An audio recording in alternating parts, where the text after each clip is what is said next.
안녕하세요. 금요사건 파일 디바제식합니다. 대한민국에는 과거 1998년부터 2005년까지 무려 7년 동안 전국을 공포에 떨게 한 희대의 사건이 있습니다. 일명 대전 발바리 사건. 한마디로 설명하자면 역사상 최악의 연쇄 성폭행 사건이었죠. 그 7년이라는 시간 동안 범인은 무려 184명의 피해자를 만들어냈고요. 오랜 기간 그를 잡지 못해서 경찰도 꽤 애를 먹었습니다. 게다가 극적으로 검거된 후에 범인은 참회의 말 한마디도 남기지 않았는데요. 그의 이름은 이중구. 범행이 시작된 건 1998년 2월입니다. 당시 이중구는 대전에서 택시기사로 일하고 있었는데 어느 날 술에 취한 여자 손님을 받게 돼요. 이때 그녀가 이 기사님이 이제 가는 길을 헤매게 되자 아예 택시기사가 지리도 잘 몰라요? 하면서 핀잔을 주게 되는데 이게 도화선이 된 거죠. 분노한 이중구는 일단 손님을 내려준 후에 그녀의 뒤를 밟았습니다. 그리고 성폭행해요. 이게 이중구의 첫 범행이었죠. 그 범행 당시 그는 잔뜩 겁을 먹은 이 여성을 보면서 마치 자기가 왕이 된 것만 같은 기분에 사로잡혔던 것 같습니다. 이 기분이 너무도 황홀해서 중독적이었고 이후 몇 번의 같은 범행을 반복하게 돼요. 심지어 꼬리가 잘 잡히지 않으니까 이중구의 범행이 점점 대담해지는데요. 일단 주 타겟으로 삼았던 사람들은 택시 승객들, 자취하는 여성들, 그리고 유흥업소 종사자들이었습니다. 그는 조기축구의 회원이었는데 경기가 끝난 새벽 시간에 범행 대상과 장소를 물색했어요. 수법은 주로 여성이 혼자 사는 집에 침입해서 성범죄를 저지르는 일이 가장 많았죠.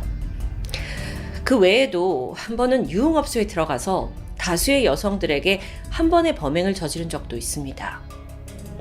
그러다 이중구는 점점 타겟의 범위를 넓혀가요. 그게 어느 정도였냐면 자취를 하거나 말거나 어떤 직업을 가졌느냐에 상관없이 그저 여자라면 범행을 저지르는 수준입니다.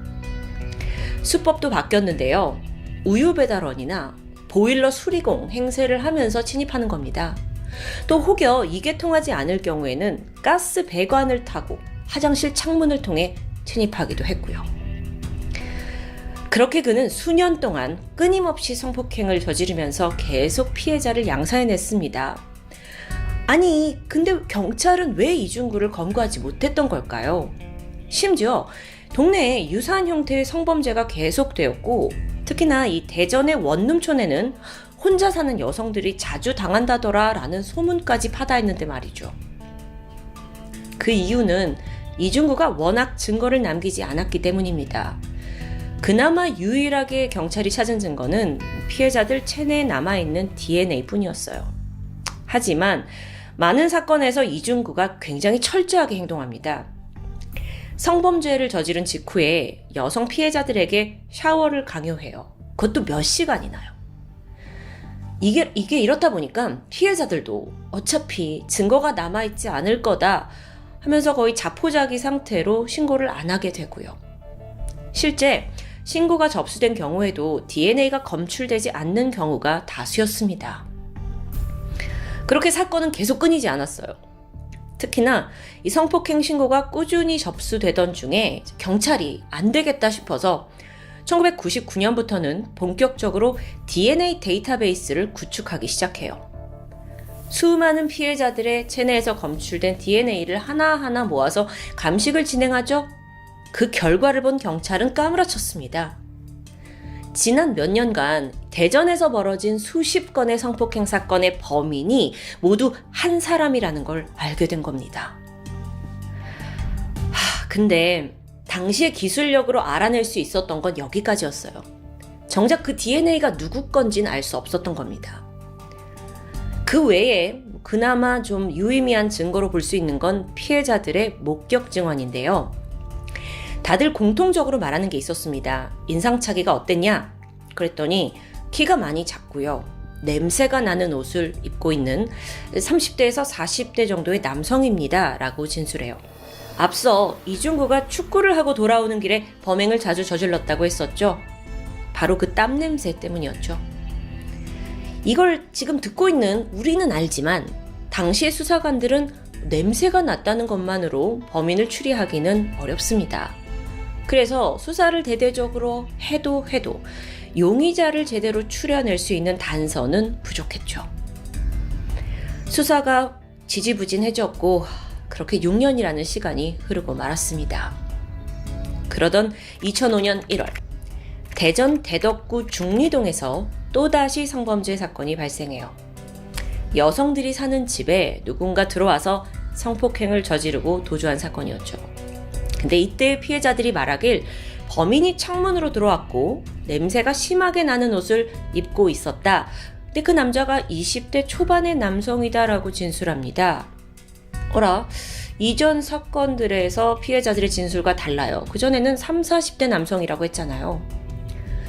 그래서 당시 수사팀은 이 사건은 동일범이 아닌 제3자에 의한 것으로 결론을 내게 되죠. 그런데 한 달이 지났습니다. DNA 감식 결과가 나왔는데 또 같은 놈이에요. 황당합니다. 그리고 나서 이후 2005년 4월 대전 용문동 성폭행 사건, 또 같은 해 6월 논산 성폭행 사건에서도 똑같은 DNA가 검출되었어요. 미치고 환장하죠. 분명 한 사람이 저지른 일인데 수사팀은 그 인물이 이중구라는 건 쉽사리 다가가지 못하고 있는 아주 답답한 상황입니다. 결국 고민을 거듭하던 수사팀은 좀 더 수사 영역을 확대하기로 결정해요.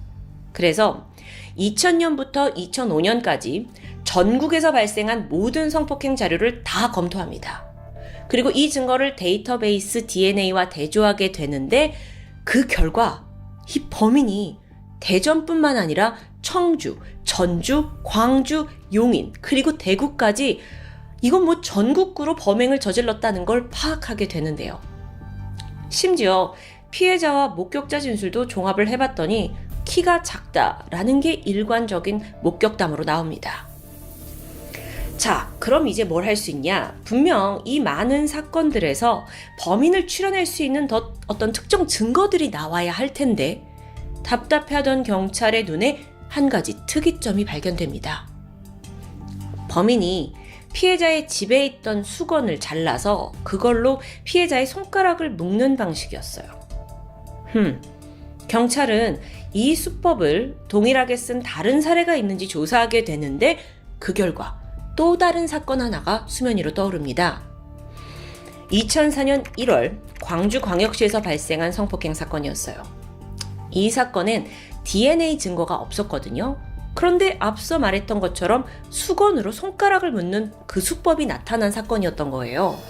그리고 마침 현장에는 CCTV가 남아 있었고요. 여기서 끝이 아닙니다. 2005년 6월에 논산에서 또 성폭행 사건이 발생해요. 근데 여기 CCTV에서도 그 1년 반 전 광주 사건과 동일한 차량이 찍혀 있는 게 확인됩니다. 이 밖에도 다른 건에서도 같은 차량이 CCTV 증거로 계속 발견되어 잡았죠. 경찰이 차량 소유주를 조회해본 결과 그건 이중구의 차량이었습니다. 자, 근데 아직 검거의 단계는 아닙니다. 마지막이 남아있어요. 결정적으로 이중구의 DNA가 그간 모아둔 DNA 그 데이터베이스와 일치하는지 확인해봐야 하잖아요. 이때 수사팀은 직진했습니다. 바로 이중구 집을 찾아가서 수사 협조를 해달라고 요청하게 돼요. 이중구는 경찰과 마주하게 됐죠. 그때 뭐라고 하냐면 날이 좀 추우니까 제가 양말만 신고 바로 다시 나올게요 라면서 집으로 들어가는데요. 한참이 지나도 나오지 않았죠. 경찰은 수상함을 감지하고 일단 주변부터 수색을 하는데 곧이어 그가 창문을 통해 도주했다는 걸 알아챕니다. 이미 도망갔어요. 근데 경찰이 여기에 체포를 하러 온 건 아니었잖아요. DNA 수집이 더 중요했죠.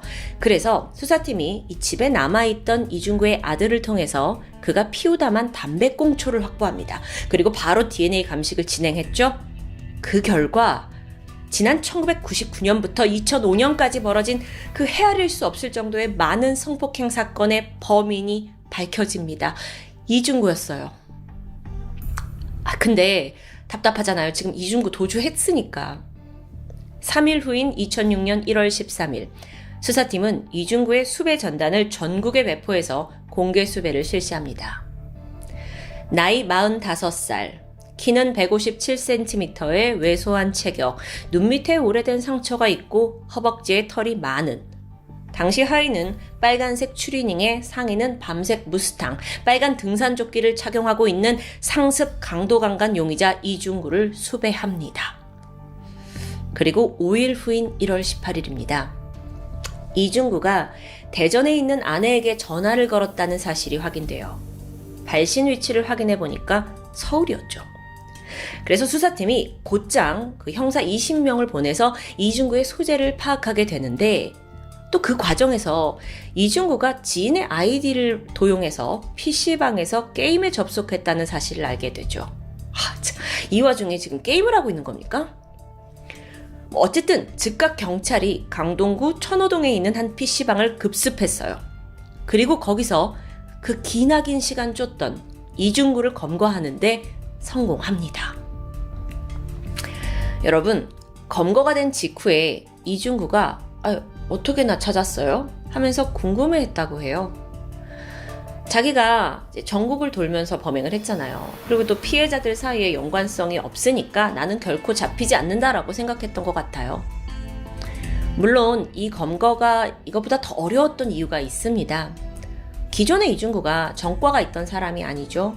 또 어떤 불우한 환경이나 특별한 범죄 동기 같은 특징을 보인 사람이 아니었기 때문이에요. 무엇보다도 그는 아주 평범한 40대 가장 코스프레를 완벽하게 하고 있었습니다. 실제 이중구의 가정은 굉장히 화목했다고 합니다.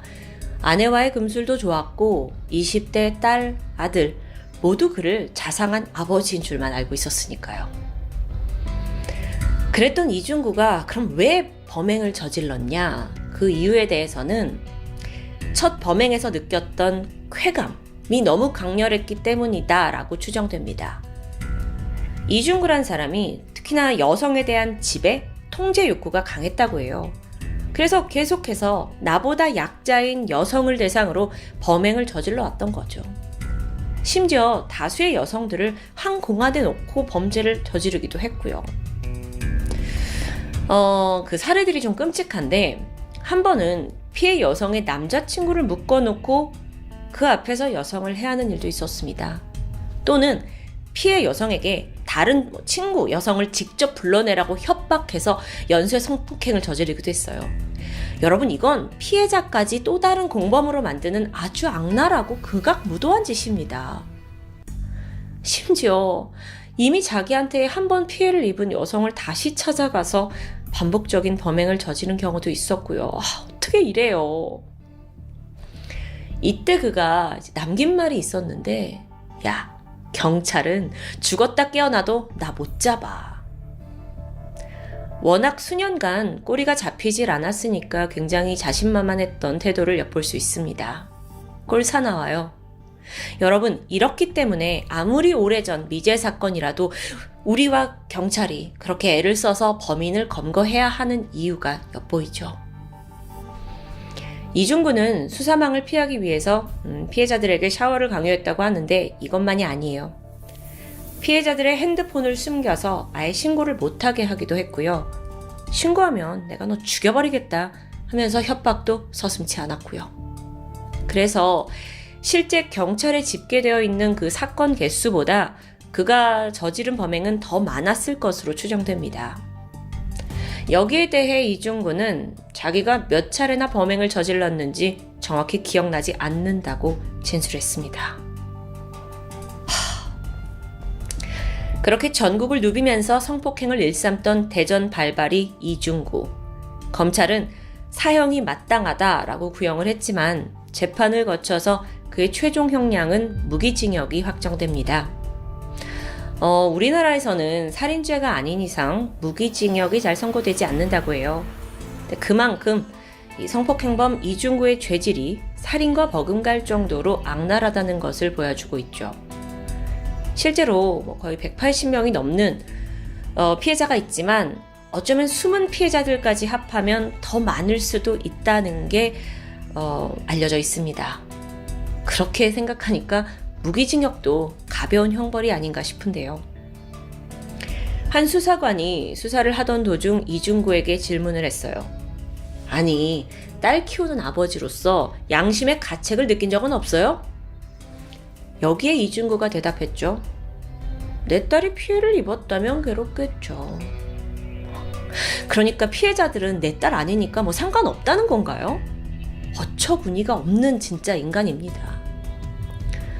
이중구라는 한 명의 범인으로부터 평생 씻을 수 없는 상처를 입은 180명의 피해자, 아니 그 이상의 피해자까지.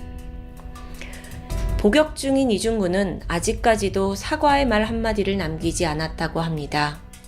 무기징역이라는 벌이 왜 통쾌하지 않은지 이해하시겠죠.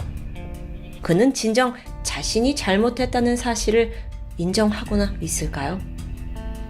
지금까지 금요사건 파일 디바제시카였습니다.